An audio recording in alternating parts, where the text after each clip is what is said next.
Hey, I'm coming live again. Did this last night, but I got blocked for copyright, so I took out the copyrighted issue, and I'm just going to be playing it over again. Stephen Smoot, the famous Stephen Smoot of the renowned Smoot family, well known in the church since Reed Smoot was involved with the, congressional investigation and all that kind of stuff.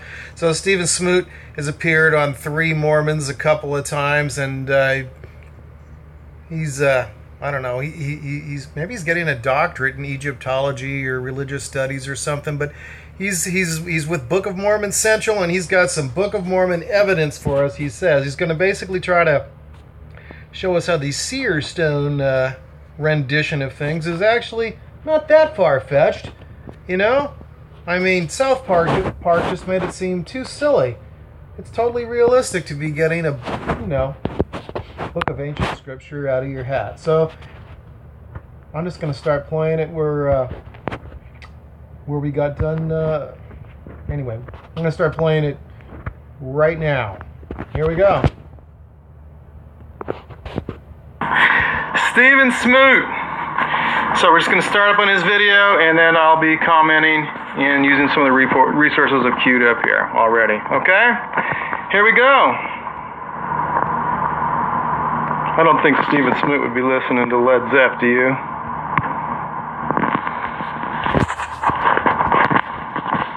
Titled All About Mormons, in which Joseph Smith's account of the coming forth of the Book of Mormon is mocked as absurd and completely... The popular TV show South Park has an episode titled All About Mormons, in which Joseph Smith's account of the coming forth of the Book of Mormon is mocked as absurd and completely unbelievable. For many people, Joseph Smith's claims are just too ridiculous, and the South Park episode effectively captures this incredulous attitude. But what is the actual history of the coming forth of the Book of Mormon? And is there evidence that supports... I'd like to pause here for just a second. Look at the pictures that Stephen has got up there. Maybe I can zero in a little bit here. Oh, Joseph Smith's looking at the plates. He doesn't have his magic glasses. Where are they? Well, he's got them in some other ones. Maybe they're cartoonish looking ones. There he is, looking at golden plates again. Alright. Well, anyway. Since the presidency and the Quorum of the 12 know that, that's not historically accurate at all under any story, why do they allow those to be printed at the inside? Alright, let's get back to it. The Book of Mormon is a vast and epic story. Sorry, Steve. Joseph Smith's claim that the book is an authentic translation.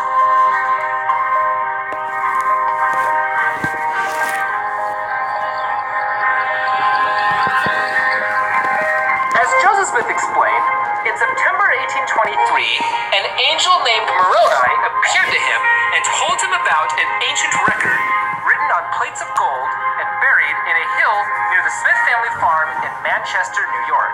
Joseph said that the next day, Moroni led him to the hill and showed him the gold plates, along with translation instruments he described as being 2 stones and silver bows. But Joseph couldn't get the Book of Mormon. Wasn't permitted to take the plates or the translation instruments for another 4 years. So what did he say? He said the angel Moroni came and spoke to him. Where's he getting that from? Oh, yeah, the Joseph Smith history, the one that's got the non-historical first vision account in it too, right? Well, I find that our church leaders and apologists love to take something that's fictional and then act as if it's some sort of substantiated historical fact. Like when they said, the Lord said thus and thus to Moroni, or to Joseph Smith, or through Joseph Smith in the Doctrine and Covenants. Like it's a fact, And so they do that continuously with the scriptures. Now they're doing it with Joseph Smith's story. Let's take a look at this. This is published in the Times and Seasons, all right? By Joseph Smith. Oh, what does it say? When I first looked upon him, I was afraid, But the fear soon left me. He called me by name and said unto me that he was a messenger sent from the presence of God to me, and that his name was Nephi, that God had a work for me to do. And he said that the book was written upon gold plates, giving an account of the former inhabitants of this continent and the source from which they sprang. That's pretty important. Oh, so it was Nephi, was it? Was that a misprint? Joseph Smith never retracted that. But wait a minute. He did it again. Here it is in the Millennial Star in 1842. And what does it say? Oh, and this is printed in England, so Joseph Smith didn't actually do this. It's probably like one of the Pratt brothers or, John Taylor. Oh, actually, let's see what it says. In 1842, in August, in the Millennial Star in England, as published Joseph Smith's story stating that the angel's name was Nephi, Volume 3, page 53, or on page 7, or whatever it says. Of the same volume, we read that the message of the angel Nephi opened a new dispensation unto man. So, here's a printout of it. See that? Nephi. Okay, so that's in 1842. Now, when was the other one printed, by the way? Times and Seasons. Do we have a date on that? Usually we do. So it sounds to me like whoever was printing it in England, one of the brethren, evidently had was pretty confident that it was Nephi. And this is 1842. And the other, I believe, was published closer to 1835, but I could be wrong. All right, Lucy Mack, Joseph's mama, says, and this is in 1853, it says, Lucy Mack also said the angel's name was Nephi. That's in Biographical Sketches, page 79. Oh, now the Pearl of Great Price. In 1851, Joseph Smith's now been dead for 6 or 7 years, depending on the time of year here. The name was published in the 1851 edition of the Pearl of Great Price as Nephi. He called me by name and said unto me that he was a messenger sent from the presence of God to me, and that his name was Nephi. Pearl of Great Price, 1851 edition, page 41. The original handwritten manuscript of the Pearl of Great Price, dictated by Joseph Smith, reveals that the name was originally written as Nephi, but that someone at a later date has written the word Moroni above the line. All evidence indicates that this change was made after Joseph's death. Well, no kidding. All right, BYU, somebody at BYU, and the thesis says it was Orson Pratt who did this. He did the deed in 1878. Textual changes to the Pearl of Great Price. All right. Walter Whipple. All right. Anyway, but Stephen's telling us without blinking an eye that it's Moroni. Because why? Because that's newspeak. That's what we're told now. That's the new truth. That's been the truth since 1878, I suppose it says. But it's not what Joseph Smith put in his writings, evidently. It's not what he was teaching, because it looks to us now that multiple apostles were quoting it. Brigham Young would be in charge of making sure that the Pearl of Great Price came out correctly in 1852 or whatever it was there. Evidently, he believed it too. Wow. Okay, so, sorry, Stephen. You don't look like you've got a lot of credibility here. It looks to me like you're just giving us newspeak. And that's what we get in the Gospel Topics essays, isn't it? In the correlated lesson material. Let's get back to Stevie Boy. I don't want to call him Stevie Wonder. Stevie Wonder might get angry with me for that. Spring and summer of 1828, Joseph, with Martin Harris and his wife Emma working as his scribes, began the translation of the book. All right. I'm going to have to cut that short. There was something else there that I didn't talk about, and that was the fact that Joseph Smith couldn't get the plates for 4 years. Now, the way we get that in the current story, it acts like that was the plan the whole time, but that's not the way it seems like the story was being told back in Joseph's day. As a matter of fact, I'm not even sure if he was saying it was the angel Nephi back then. Was it the Seer Stone, the magic Seer Stone in his hat that guided him there, or was it a spirit that he later called Nephi? Well, like the first vision, there seem to be multiple versions of these stories. One version basically tells us that, well, actually, if we look at what's in his current, version, it tells us that when he got there, he was told he couldn't have the plates. I think that's in there. I've done this in other stuff. Bottom line is, an angel comes to him in the night because he's praying about his sins. He visits him 3 times. Joseph said he was worried about his sinfulness because he'd been hanging out with jovial company. That's what we hear. That's what we got in his what he published in in the Joseph Smith history. I'm not sure if all of that was published at the same time. Probably was. That would be published in 1842. So the angel tells him his sins are forgiven. Okay, great.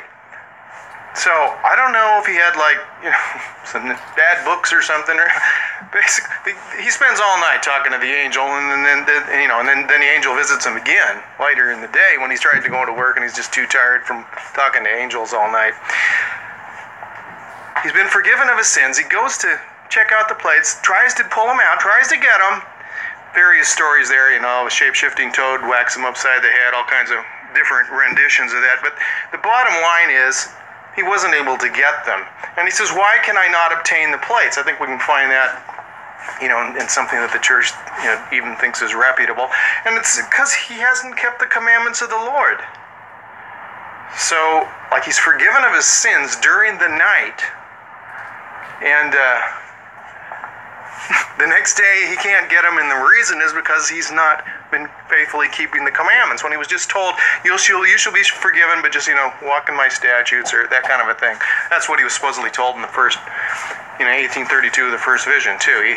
If you read some of these, you see there's a theme of Joseph saying, I've sinned or whatever, please forgive me. He gets forgiven, and it says, walk in my statutes, don't sin anymore, do that kind of a thing.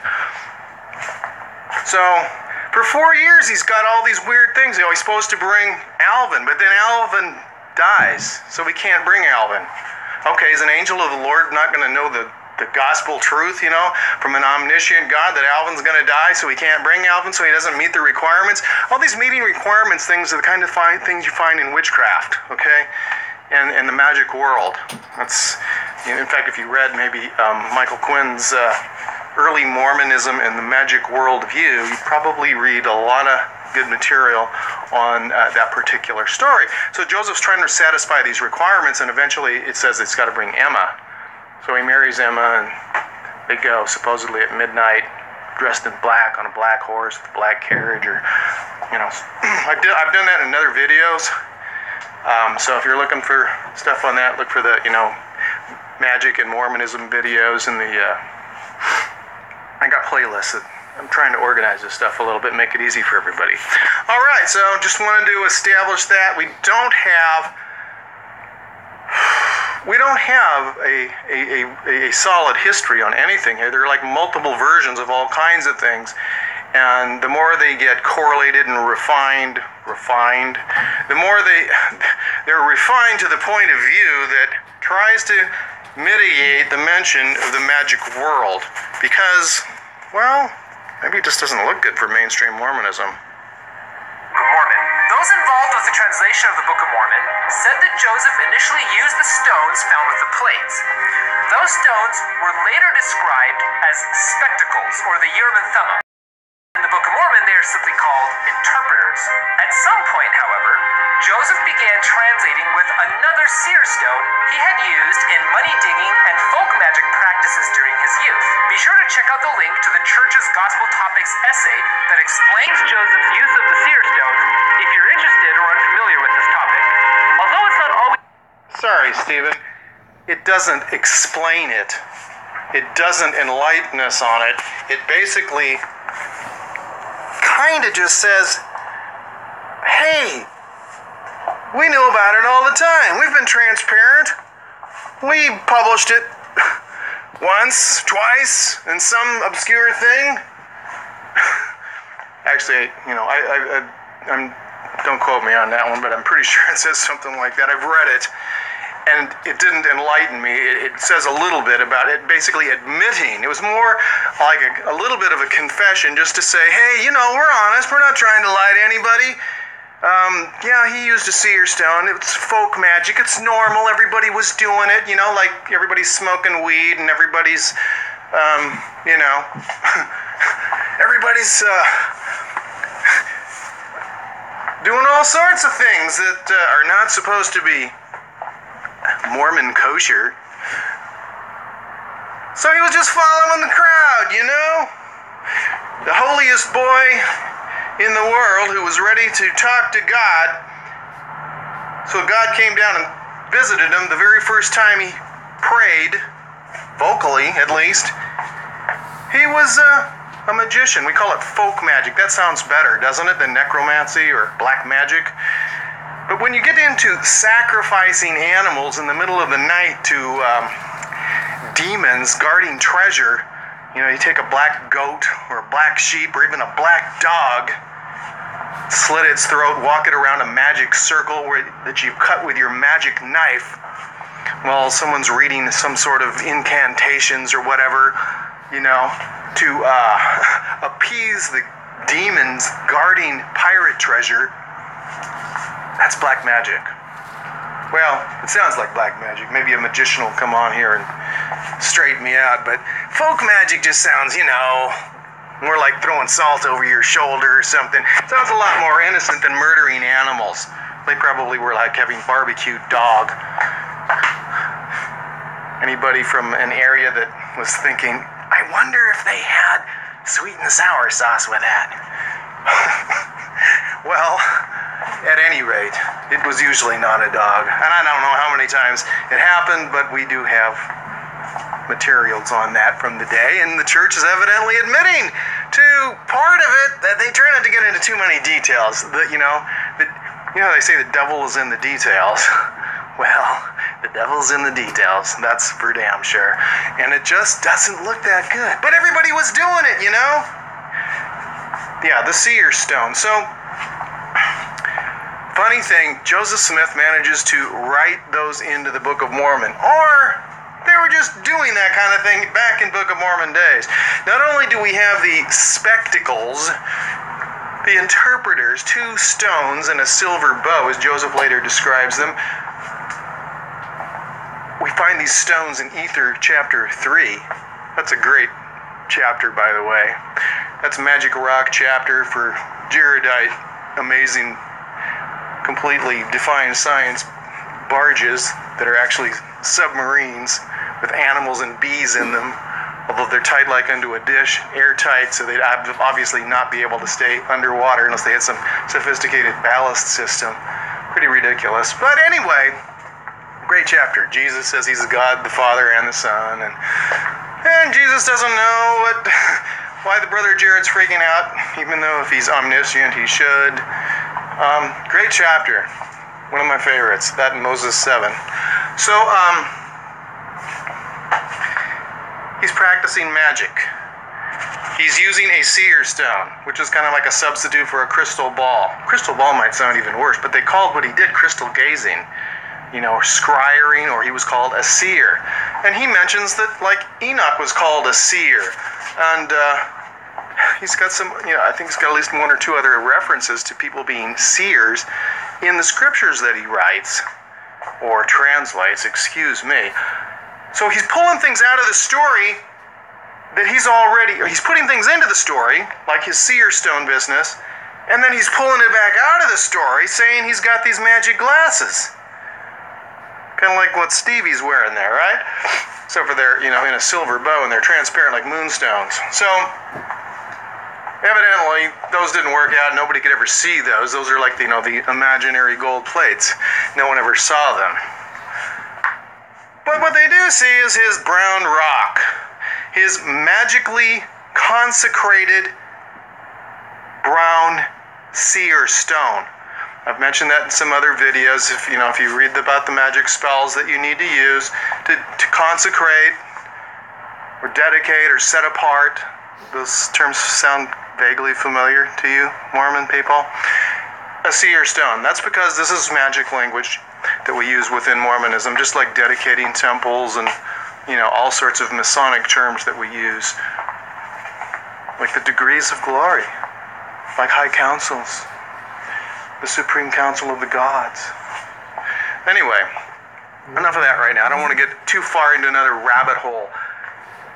He's practicing magic.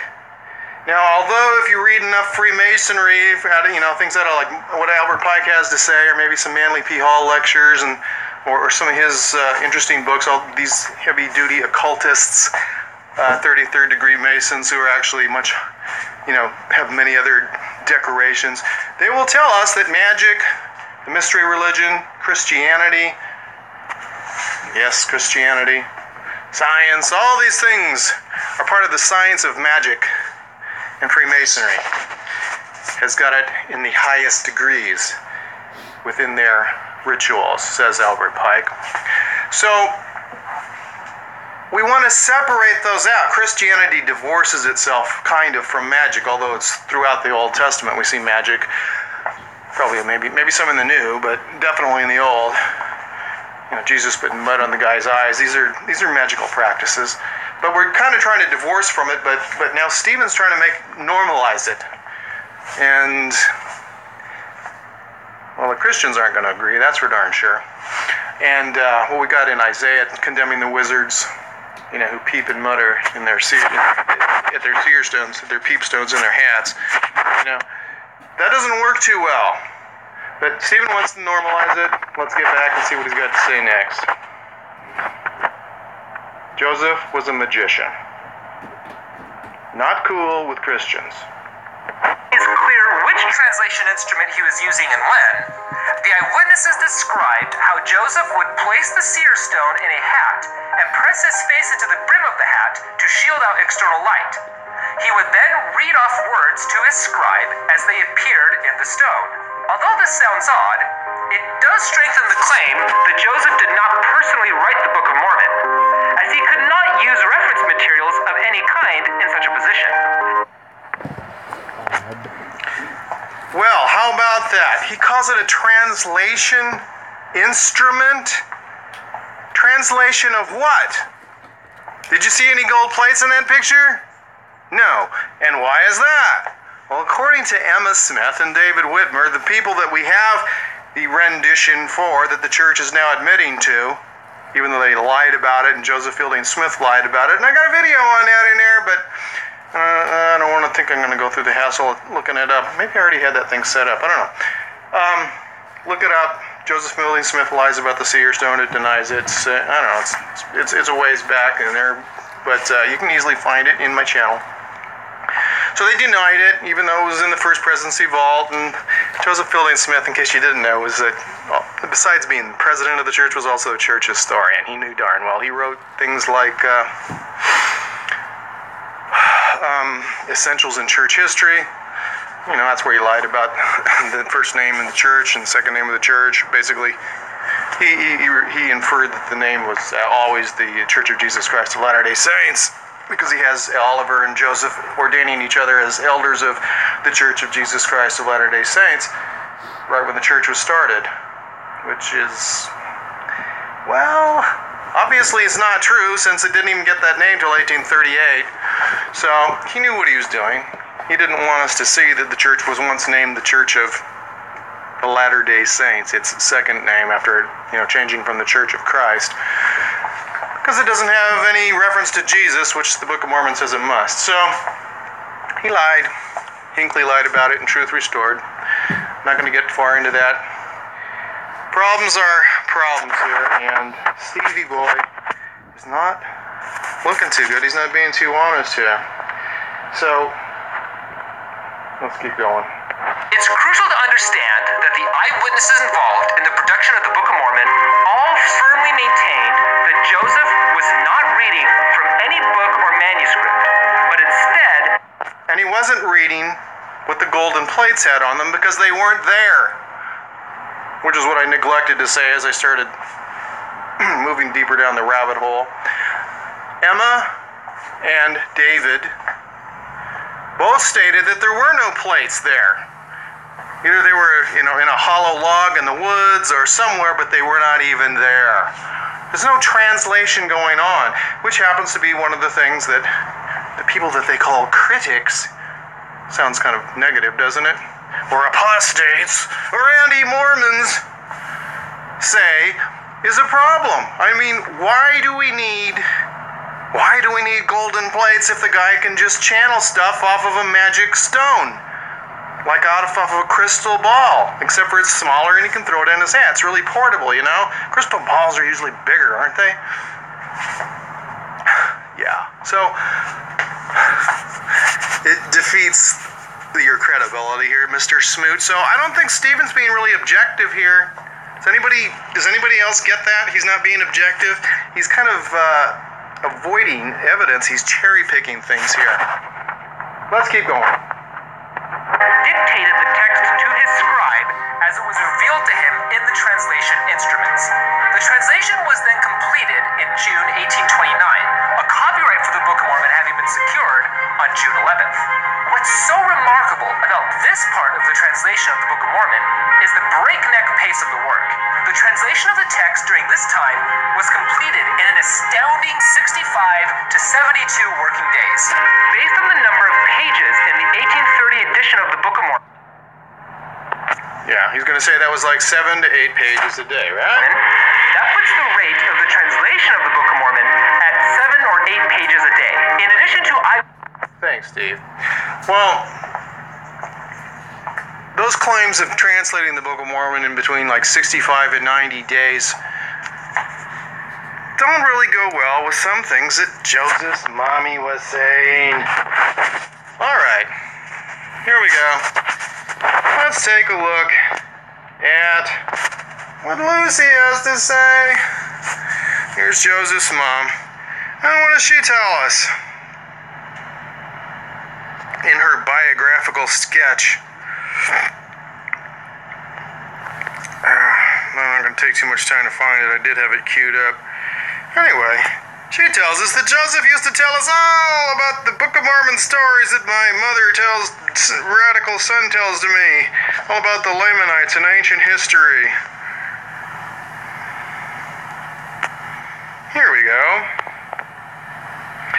In the course of our evening conversations, this is before he had the plates. That's the crucial part. In the course of our evening conversation, Joseph gave us some of the most amusing recitals which could be imagined. He would describe the ancient inhabitants of this continent, their dress, their manner of traveling, the animals which they rode, the cities that they built, and the structure of their buildings, with every particular, their mode of warfare, and their religious worship, as specifically as though he had spent his whole life with them. How about that? So, this is before this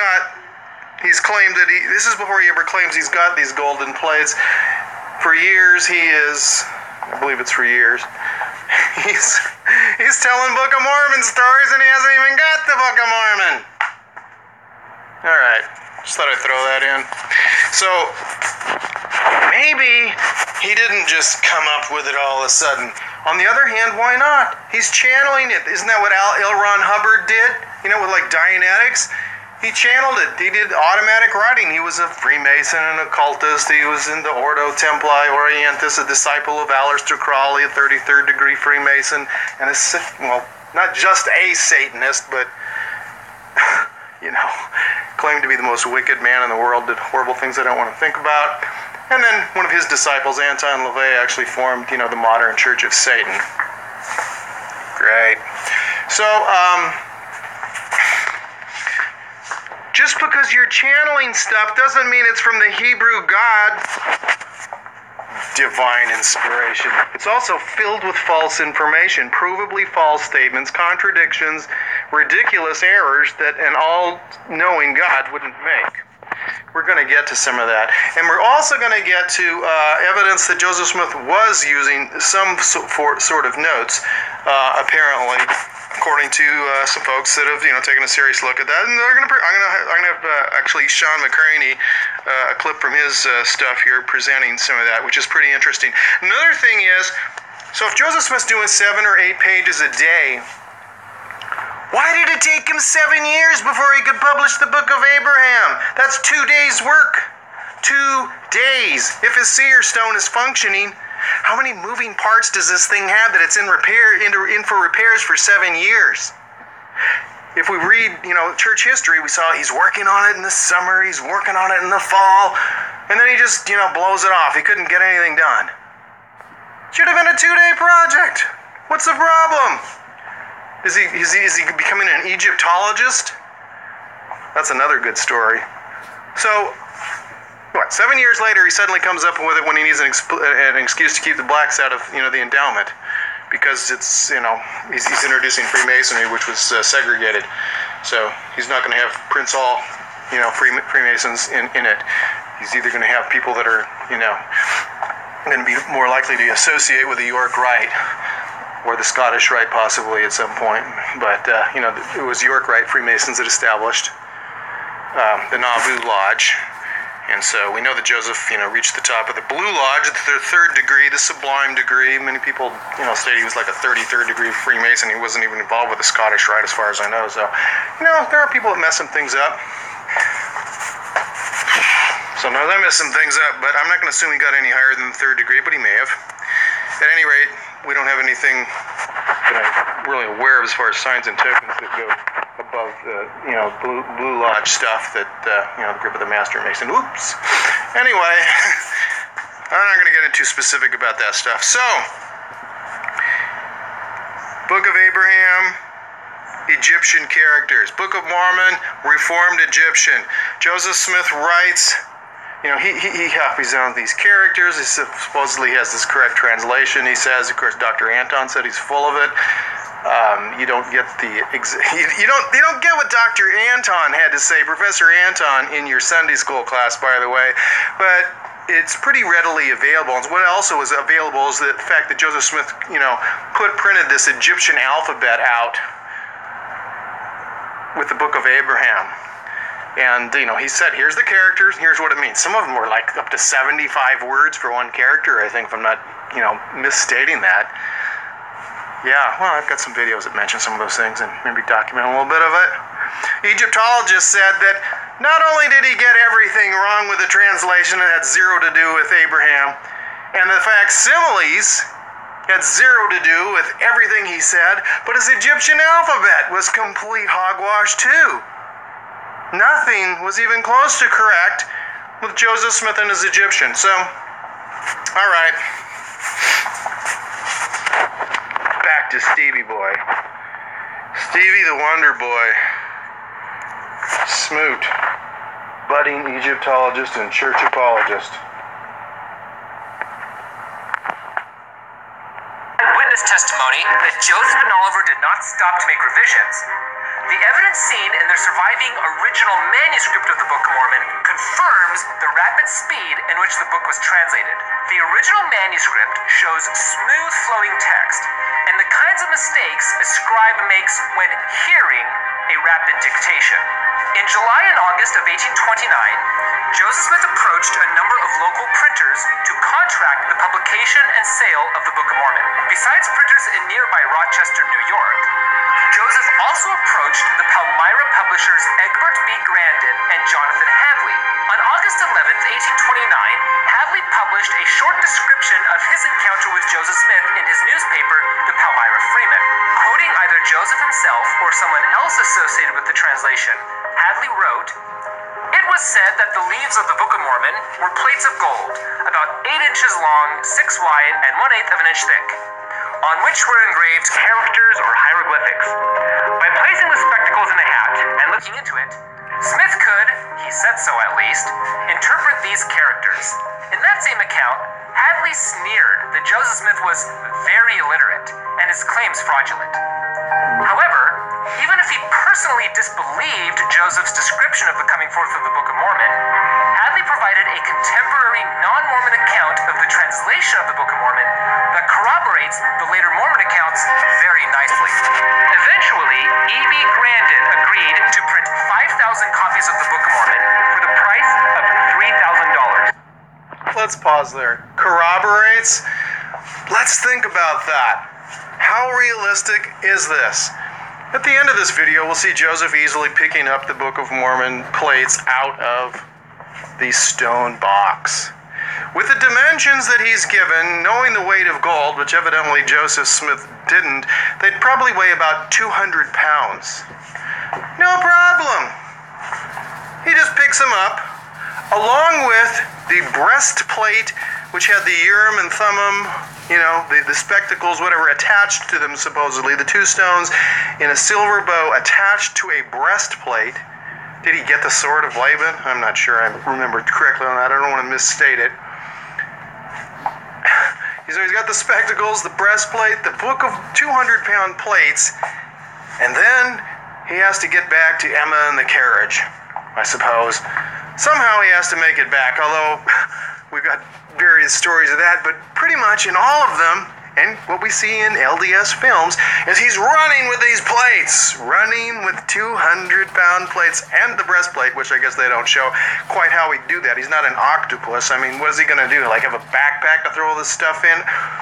It's ridiculous.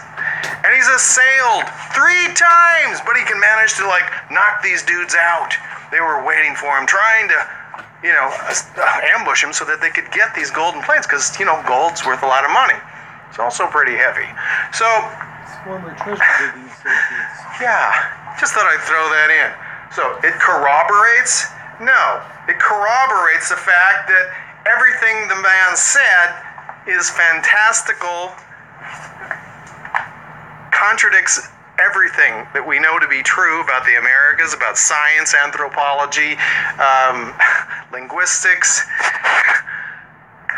Stephen Smoot, I don't think you're so stupid that you can actually believe the stuff that you're saying, but then maybe your bloodline is invested in preferred shares of the corporation of the president. Who knows? I don't think you're stupid enough to believe this stuff, because you have access to evidence, and you instead twist things and give us selected, cherry-picked pieces of information that you weave together to try to get ignorant people, lovely, wonderful people who just don't know enough factual evidence, that are gullible enough to cling to these supposed pieces of evidence. That you like to bring up. Heck, look at the stuff that I believe watching the Jack West films back in the day. Ancient America Speaks. Look, the Mayans had baptismal funds. Yeah. And on March 26, 1830, Grandin announced the publication and sale of the Book of Mormon in his newspaper, the Wayne Sentinel. From all of this, a strong case can be made for the authenticity of Joseph Smith's account of the coming forth of the Book of Mormon. First, the eyewitness testimony of those directly involved with the translation unanimously agree that Joseph was not copying from another book or manuscript, but rather that he dictated the text of the Book of Mormon as he peered into the Seer Stone. Second, the astonishingly rapid pace of the dictation of the text from April to June 1829 can only be I just want to point something out.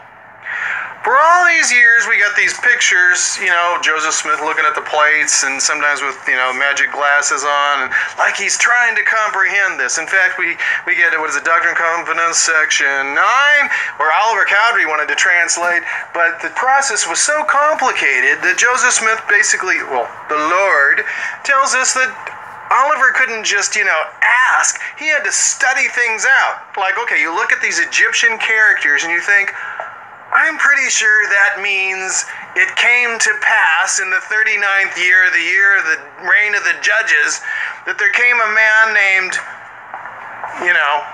Jedi Mormon among the people. I mean, watch the videos, Jedi, I'm blaspheming you. So, and then Oliver's supposed to pray about it and feel a burning in his bosom to see if this complete malarkey he's just made up happens to be the correct translation of some hieroglyphic he has no idea what it means. Are we beginning? Is your head starting to spin? Okay. Don't self-medicate. It gets better. So, now that the whole story's out, okay, continuing on what I was saying, now that South Park helped really stimulate the conversation and the internet provided, a means, a vehicle for transmitting information, a lot of people know about this. So the church comes out and says, oh, sure, we had the Seer Stone all the time. We've been totally transparent about it. Didn't you hear that in primary all your life? Yeah, you weren't listening. You disobedient child, it's your fault. We've been teaching it the whole time. So he's trying to make the Seer Stone story more plausible. That's what he's doing here. He's saying South Park made this sound just so unbelievable. But what's wrong with a guy looking at a rock in a hat? That's what Smoot's doing here. Seriously. Mr. Wannabe Egyptologist is telling us what's wrong with getting the Book of Mormon, pulling it out of a hat. I understand we can, automatic writing, channeling, seances, Ouija boards. I mean, there are many forms of divination. The divination cup of Joseph in the Old Testament. A lot of people don't accept this as possible. Some people do. But whoever he's getting the information from is obviously pretty screwed up. So we're about to get to that pretty soon, because Joseph's spiritual source was off on a lot of things, and here's Smoot trying to sell us on something that's, the church has denied all these years, and now they're like, oh sure, we always were saying this, and here's why it's plausible. South Park shouldn't be mocking us for looking at a rock and a hat. Described as miraculous. Given the Book of Mormon's intricate narrative, its interweaving timelines and chronologies, its profound teachings, its subtle literary complexity. Okay, so he's rattling off all these things that make him sound super scholarly. Profound teachings. If we slow down and think about some of these profound teachings, we've got the profound teaching that, the Nephites were going to need to learn how to read and have testimonies and know what God had promised. So, even though Nephi can have all kinds of revelations about everything, talk to the Spirit of the Lord, the Holy Ghost becomes a man in front of him, or it's Jesus, or whoever it is, he's really going to need these plates of brass so bad that he goes and murders Laban for it.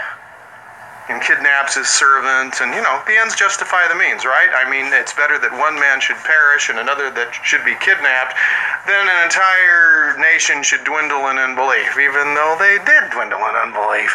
And even though most of the text of the Book of Mormon comes, supposedly from all these inspired prophets. Couldn't God just give them the important points from Isaiah in the first place? Of course, if he did that, then we'd probably have all the grammatical errors that we've got with the rest of the Book of Mormon that's not copied out of the Bible. Alright, I don't want to get into that. Stephen's going to tell us he's going to make it sound legit. But the devil's in the details. And Stephen keeps cherry picking and saying things that actually don't add up that well. The evidence uncovered in the original manuscript confirms the testimony given by eyewitnesses. It is clear from the surviving manuscript that Joseph was dictating a text at a rapid pace and did not go back to make any revisions. In addition to all of these, the historical record also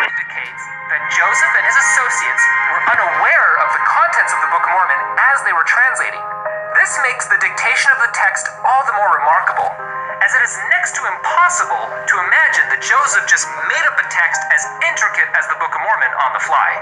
Any naturalistic theories explaining the translation would be more plausible if they could argue from the premise that Joseph took a lot of time, had a lot of privacy, was working in the luxury of a setting with diverse resources, and had the freedom to make as many revisions as needed. Oh, there it is.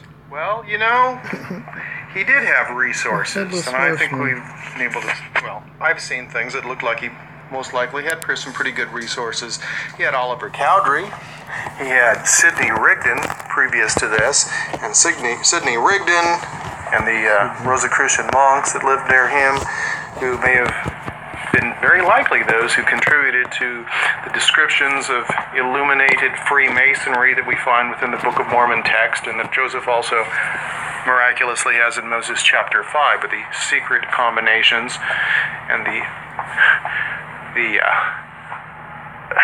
predictions of trying to establish a world domination. Just a coincidence, nothing to worry about. There were plenty of resources available to him, and we don't actually have super credible individuals involved that we can't say wouldn't possibly ever lie about how they did things. Maybe the Seer Stone, was a cover story.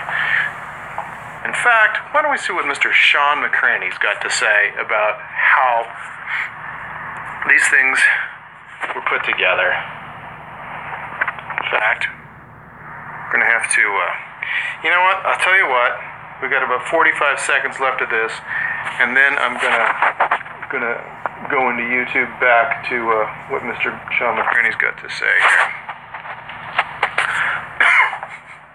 However, none of this bears out once you look at the actual documented history. Oh, documented. Thanks to the painstaking efforts of historians and other scholars, it is safe to say that Joseph Smith's claims are more lucid, straightforward, and based on the best evidence that a silly cartoon would have you believe. Oh, just a silly cartoon. To articulate a coherent counter-explanation based on just as compelling historical evidence now rests on skeptics who simply dismiss Joseph Smith's claims out of hand. Taken together, this evidence indicates... Sorry, it is never the burden of proof on skeptics. The burden of proof is on the proponents that Joseph Smith came up with golden plates, ran with 200-pound plates, translated them by the gift and power of God. Even though Jesus Christ says that they are correctly translated, they're obviously not, and thousands of corrections have taken place since then, and there's still all kinds of hogwash and contradiction in them. No, the burden of proof lies on you. Hugh Nibley tried that in his Book of Mormon challenge, which was reiterated by Greg Trimble. And if you want to watch my Greg Trimble, videos, there's about 4 of them there. Greg says there were no contradictions in the Book of Mormon. Sorry, Greg got trashed in those. Let's keep going. As Joseph testified throughout his life that the Book of Mormon came forth and was translated by the gift and power of God. Gotta love it. There he is, looking at the plates again. Even though it was in a hat, but hey, Stevie boy, you just don't have that much material from the church showing him peering into a hat. It's all based on the BS they've been giving us for the last 180 years that he was, using the plates. Is that why you had to use those pictures? To buff out your film? But they completely contradict your own narrative. Hey, thanks for watching this episode of Evidences of the Book of Mormon. Been a pleasure, If you Steve. enjoyed this video, please be sure to like and subscribe and help us make more videos by donating. Thank you. All right. Thank you, Steve. Please help him with donating. He needs help. He needs a lot of it. He's got Book of Mormon Central. They need funding to come up with, more plausible evidence that we can just contradict. Now here I am on a telephone. Basically, very little resources, but I've got the internet, and I did read a lot of LDS books over the years and listened to a lot of devotionals, talks, that sort of a thing, whether it's Hugh B. Brown or Vaughn J. Featherstone or, for fun, Paul H. Dunn, although he's kind of been exposed. Sure was inspirational. Anyway, I play, and I play for me, I play for free, I'll play a whole lot more. Did we hear that in the introduction there from Led Zepp? Okay, that was The Ocean, in case you don't know it. I kind of like that song. Time for some Sean McCraney, people. He's gonna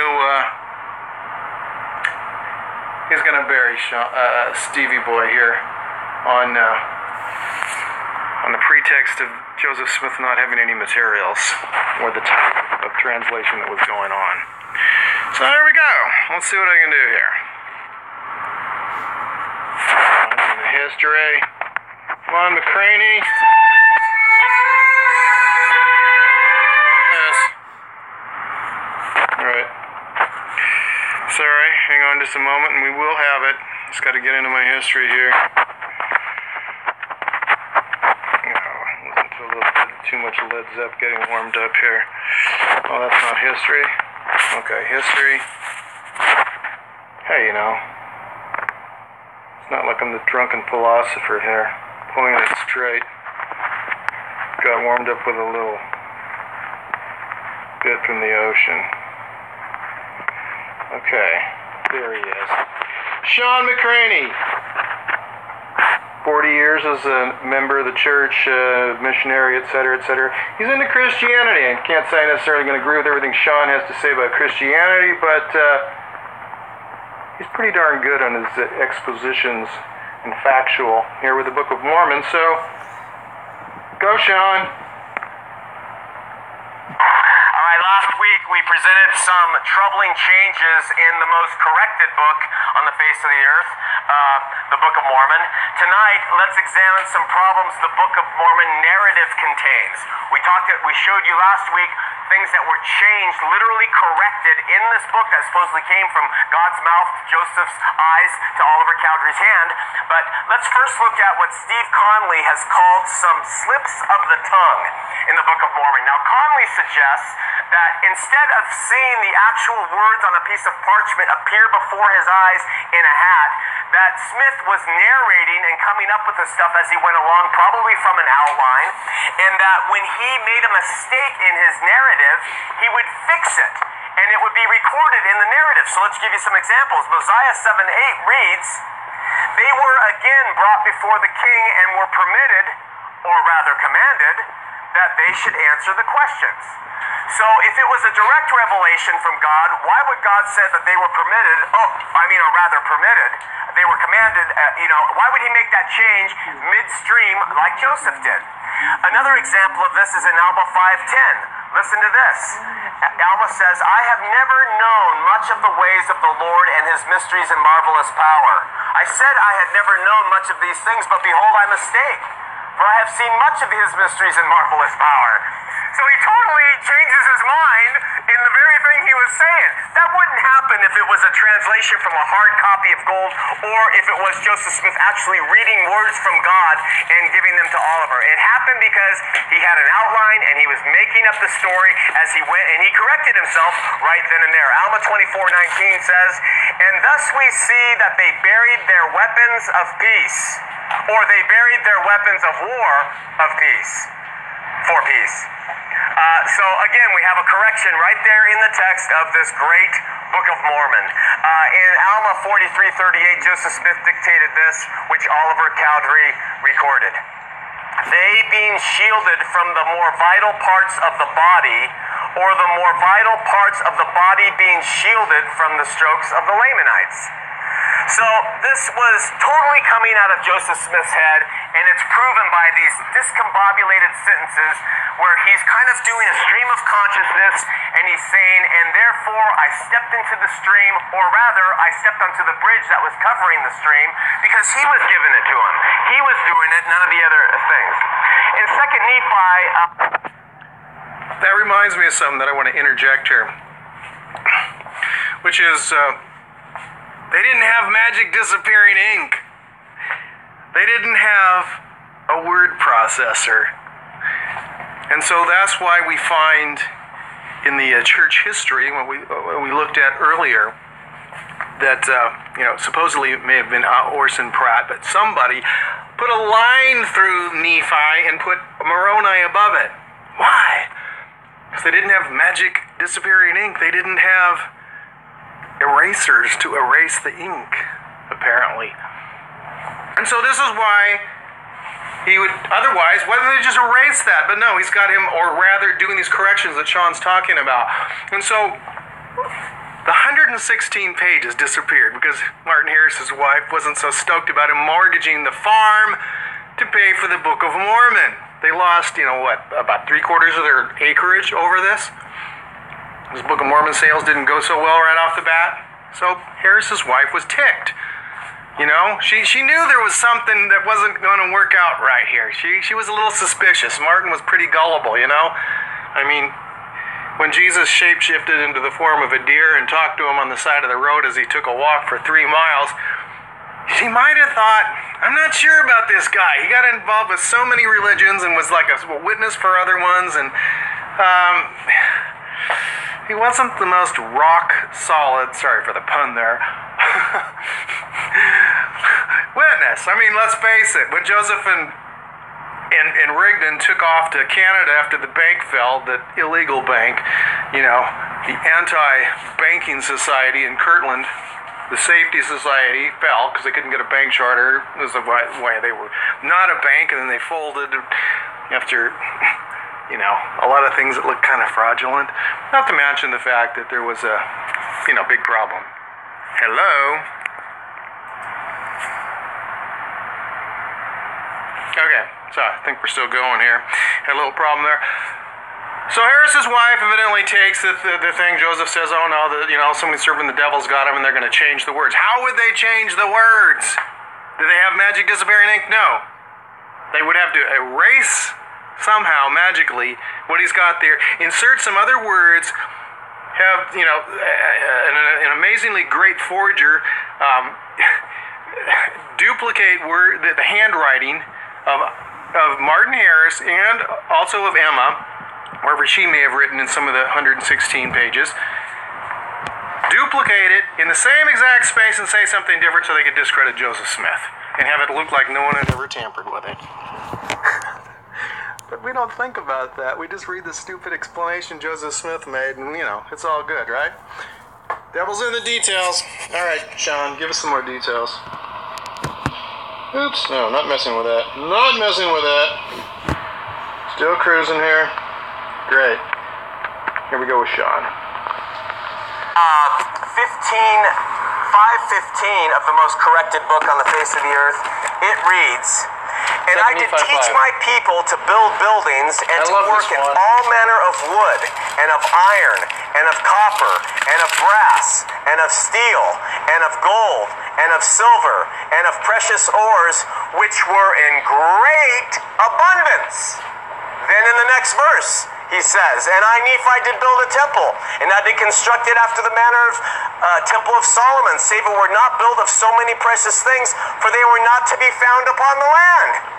I mean, in the verse right before it, he says there's gold and silver and precious ores which were in great abundance, and then the next verse he says none of it's found upon the land to build the temple out of. All right? The Book of Mormon says that the people of Zarahemla, they rejoiced when Mosiah said, hey, I have these brass plates, and they have your genealogy on them. And the Book of Mormon says the people of Zarahemla rejoiced.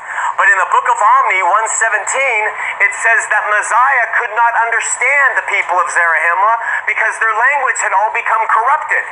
And so how could they ever understand that their genealogy was on the brass plates and rejoice over it if they couldn't understand each other?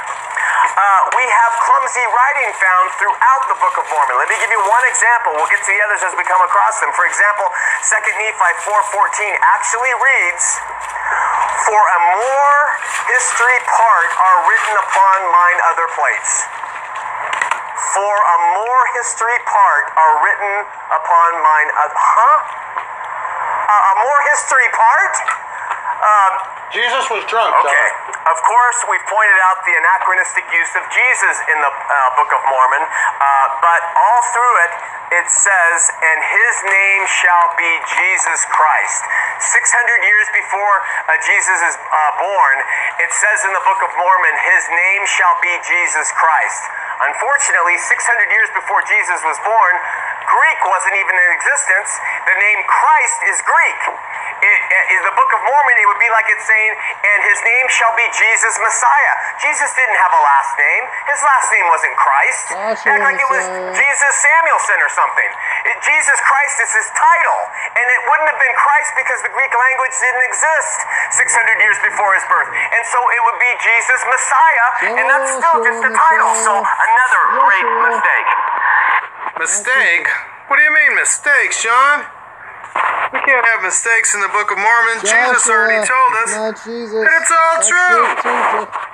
All right. Here we go. The most correct book. We're on LDS.org in case you didn't notice. Monty Nyman. That would be Monty S. Nyman. Didn't he write Greater the Words of Isaiah? Not even sure if I actually read that, but I did read Isaiah Speaks to Modern Times by W. Cleon Skousen. So he's talking to us all about the most correct book. The church likes to use him as one of their favorite apologists. And let's see what his reference is about a true translation endorsed by Jesus Christ himself. Doctrine and Covenants, section 17, verse 6. What does Jesus have to say? And he has translated the book, even that part which I have commanded him. And as your Lord and your God liveth, it is true! That's almost 4,000 corrections ago. Lots of them were grammatical. What about white and delightsome turning into pure and delightsome so Spencer could stop explaining why the Lamanites in the Indian placement program were actually 3 shades lighter than their brothers and sisters on the reservation? Well, since he was in charge of the program as an apostle, he must have gotten pretty embarrassed trying to explain that, since it said they'd turn white and delightsome, not long after the Book of Mormon would have come forth. But he took care of it as a prophet. Not only did he give the blacks a priesthood just in time for the São Paulo temple to open in Brazil and not be a complete failure and total disaster for the church as the only temple in South America, in an area where there were lots of white Negroes, as they were called, people who had mixed race in them from the blood of Cain, which could not enter the temple, which could not be temple workers, and not produce a functioning temple for all of South America. They averted that disaster in October of 1978 with the June 78 revelation, where Jesus changed his mind and decided they didn't have to wait till the millennium like Brigham said. Okay, so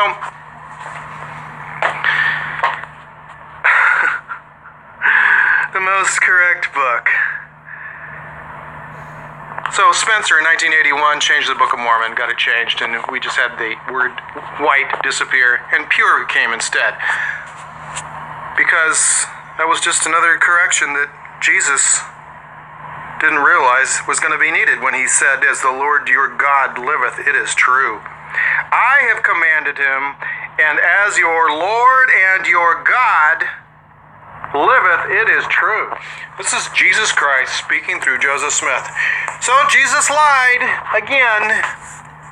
He lied not only to the brother of Jared, telling him he was the first guy had ever seen him 1,000 years after he saw Enoch, Moses 7:4, or everybody else, DNC 107 verse 54, or lived with all the people in Enoch's wonderful city of Zion, Moses chapter 7 and 107 in the DNC. He not only lied to the brother of Jared, he's lying to all of us here. Jesus, you got no credibility, bro. All right, Sean, tell us some more about the Book of Mormon. The Book of Mormon also says that Jesus would be born at Jerusalem, which is the land of our forefathers. The phrase "at Jerusalem" is used all through the Book of Mormon, and it's speaking of Jerusalem specifically. Where was Jesus born? He was born in Bethlehem. So important is this that in the Old Testament, Micah prophesies that the Messiah will come from Bethlehem. It's a very specific place. Is it Jerusalem? No. Is it right next to Jerusalem, like Salt Lake City's right next to Murray? No, not right next to. And so it's a specific place, and it was so specific, God wanted it to be specific because that's where the Messiah would come from. Yet the Book of Mormon says he would be born at Jerusalem. The Book of Mormon claims that Nephi and his family left for Jerusalem to sail to the New World in the first year of the reign of Zedekiah, the king of Judah. Now listen, this is a real zinger.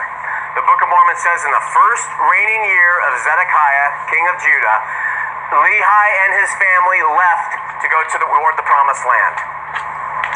But if Nephi and his family left in the first year of the reign of Zedekiah, how would Nephi later in the Book of Mormon be able to report that Jeremiah was cast into prison? Why do we ask? Because Jeremiah being cast into prison didn't happen until the 10th year of the reign of Zedekiah. So they left in the first year of the reign of Zedekiah, and they traveled through the wilderness, and they built boats, and they took off. And then 10 years later, after they had left, Scripture reports that Jeremiah was thrown in prison. How would that be recorded in the Book of Mormon? They would have had no knowledge of this. They left the place. And then there's the Book of Mormonion's disguise problem. And this isn't that big of a deal. You can read it a lot of different ways, but there is a prophet named Abinadi in the Book of Mormon. And he ticks off a king named Noah because he's preaching repentance to the people. And Noah wants to kill Abinadi. So Abinadi takes off and hides for 2 years, and then he comes back. And this is what Mosiah 12:1 says. And it came to pass that after a space of 2 years that Abinadi came among them in disguise, that they knew him not, and began to prophesy among them, saying, Thus has the Lord commanded me, saying, Abinadi, go and prophesy unto this people. So, this is what it's saying. The guy they wanted to kill him. He put on a disguise. He went back, and when he preached to him, he said, The Lord told me to come before you and say, Abinadi. What's a disguise for? Then there is a point we have already mentioned, and that the Book of Mormon is that they were Jews, and they were supposed to keep the law of Moses. 2 Nephi 5:10 says, And we did observe to keep the judgments and statutes and the commandments of the Lord in all things according to the law of Moses. Nowhere in Joseph Smith's Book of Mormon does it anywhere mention Passover feasts, observance or celebrations, sabbatical feasts, jubilees, purification rituals, other feasts, or circumcision. It's nowhere in this Jewish text. And yet that one passage says we did keep it all. Now listen carefully. Some Mormons try to defend and say that Mosiah 2:4 clearly shows that they did observe the law of Moses. This is what it says in Mosiah. It says in the Book of Mormon, they also took the firstlings of their flock that they might offer sacrifices and burnt offerings according to the law of Moses. That singular passage is what Mormons use to say, see, they did. But here's the problem. Under the law of Moses, the firstling of every flock was considered as already belonging to God, and therefore could only be used as a peace offering, never a burnt offering. And so what Joseph, not knowing these intricacies, he just threw in, and would they use him as a burnt? A Jew would never do that, because their law would not permit it. So we can see that these errors are huge. A Jew would never do it. Major faux pas, Senor Smith, major for Jewish people. Another embarrassing mistake in the Book of Mormon was the Nephite people were supposedly so impressed with Nephi the king, they made a decree that all kings thereafter would be called Nephi. Jacob 1:1 tells us about it. Wherefore the people were desirous to retain in remembrance his name. And whoso should reign in his stead were called by the people 2nd Nephi, 3rd Nephi, and so forth, according to the reigns of the kings, and thus they were called by the people. But the very next king was named Mosiah. And no kings thereafter in the Book of Mormon are ever named Nephi. And then we have the brother of Jared, mistake. We're getting to it. Ether 3:15, God says to the brother of Jared, and remember Joseph Smith is writing a parallel to the Bible, never have I showed myself unto man whom I've created. That's a quote. Yet in the Doctrine and Covenants, 107:54, Joseph Smith says the Lord appeared to Adam, showed himself to Adam. So we have a complete contradiction there. And we also have Joseph Smith saying the Lord appeared to him. Joseph made another boo-boo on that one. And then we have the word adieu. That is a French word.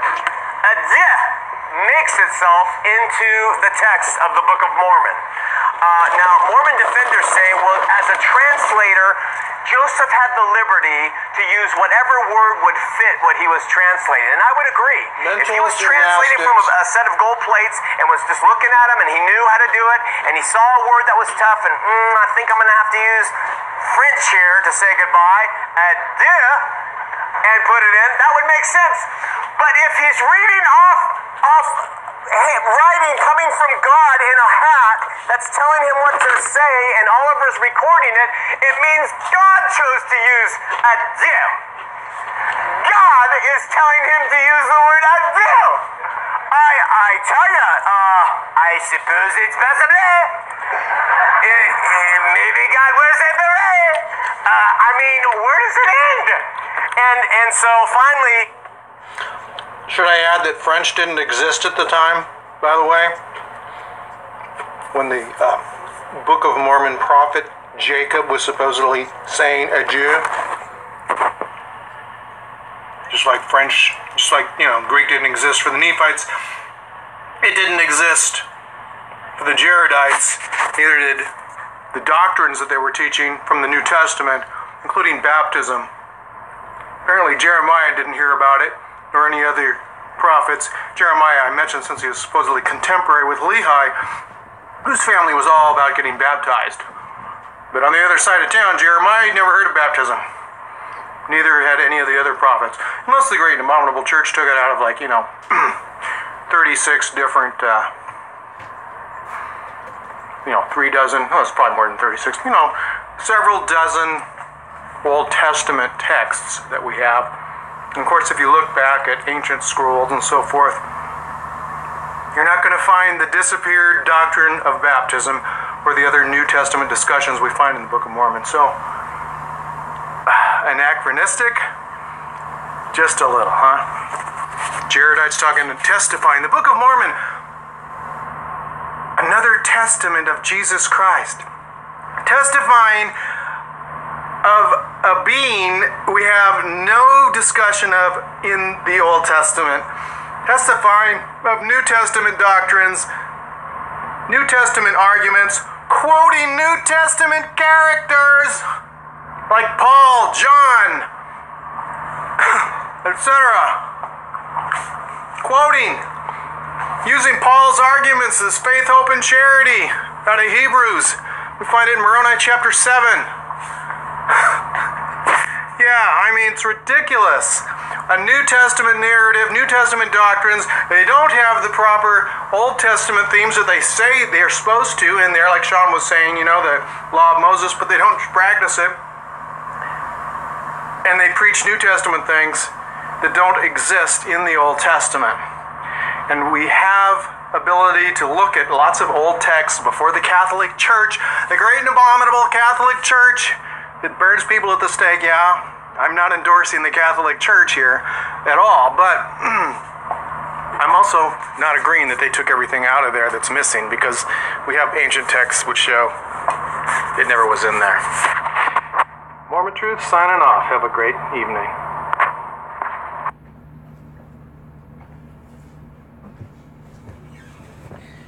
And there it was.